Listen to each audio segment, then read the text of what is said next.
Hello mga ka-Marcy, ako nga pala si Wenchi Tormes. Meron lang po akong ibabahagi po sa inyo tungkol po sa akin. Kasi kaninang umaga, may nagme-message sa akin ng mga netizen. Sabi nila, meron na daw silang katanungan sa akin na kailangan ko sagutin. Pero mga ilang katanungan lang naman yun eh. Pero bago pong lahat yan, don't forget to subscribe my YouTube channel.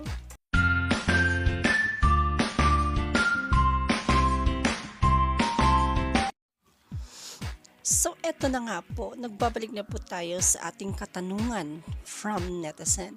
So, ito po yung question number 1. Sabi nga po nila sa akin, babae ka po ba talaga or lalaki? So, ito po yung sagot ko, trans woman po ako. Hindi po ako babae, lalaki pa rin po ako. And masaya naman po ako sa buhay ko ngayon kahit ganito ako kasi alam niyo yung pinapakita ko naman sa mga tao kung ano yung totoo ko, kung ano naman ako, 'di ba? Okay, so question number 2 naman tayo. As a trans woman, ano ang nabago sa buhay mo? Siguro ang nabago sa buhay ko is yung nagkaroon ako ng freedom sa sarili ko compared doon sa nung una na hindi pa ako trans woman. Kasi nung una kasi medyo may pagka lalaki pa ako noon eh, pati yung tsura ko. Tapos nakasombrero pa nga ako noon eh, 'di ba? Ayan, ayan sa picture na 'yan. Ay, nakasombrero pa nga ako.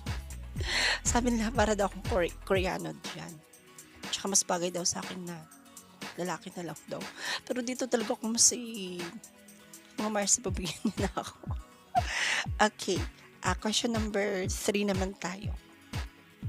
Kailan ka huling nagka-jowa? Jowa talaga. Siguro ako, mga 2 years ago siguro. Mga 2 years ago. Pero, wala na eh. Wala na. Tapos na kami. Tapos na kami sa 2 years ago na yun. Mga ilang years din. Ako mga 1 year yata ako naka-move on ulit.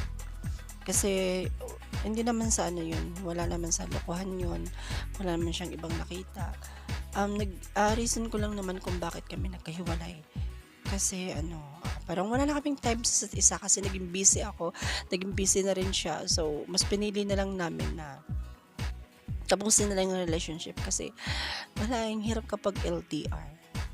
Pero hindi naman lahat ng LDR is ganun kahirap kasi may mga LDR naman na talagang nagsusurvive sila. Ako naman kasi pag talagang busy ako, busy talaga ako eh. Okay, ang question number 4. Kung isa kang celebrity, sino ang gusto mong maging leading man sa BTS? Bakit BTS? Te, idol ko yung BTS. Pero kung ako papipiliin, no? Kasi alam ko meron na rin silang series eh, yung BTS. Kung ako nang papipiliin, siguro si Jin. Si Jin. Kung si Taeyang naman, masyado naman siyang bata, te. 'Di ba? At kung para naman kay Jungkook. Kung si Jungkook naman talagang pipiliin ko, may pagka-matured naman siya. Pero mas gusto ko pa rin talaga si Jin. Idol ko po talaga si Jin. At okay, dito naman tayo sa pang-5 katanungan. Yeah. Ano ang favorite love song mo? Favorite love song ko is Tell My Heart Aches End. Kinanta yan dati ni Carol Banawa at saka ni Claudine Barreto nung sila panariko yan.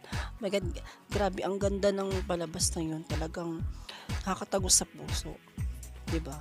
Yun yung favorite song ko, Tell My Heart Aches End. Meron pa rin naman yung iba, pero para talaga sa akin, yun yung pinaka-favorite ko na na love song.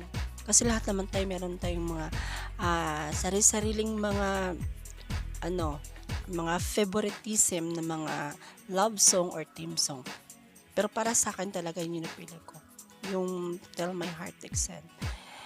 Okay, last question. Ano ang favorite mong Filipino foods?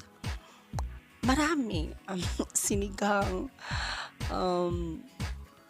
adobo, chicken adobo, at saka pork adobo.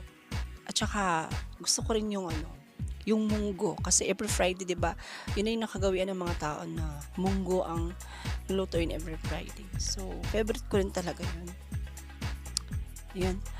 So, ngayon, bago natin tatapusin ang ating content, bigla may pumasok sa isip ko eh.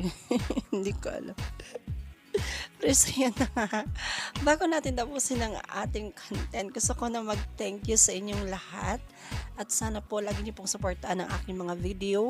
And don't forget to hit the like, share, comment, and subscribe to my YouTube channel. Bye-bye! Love you all!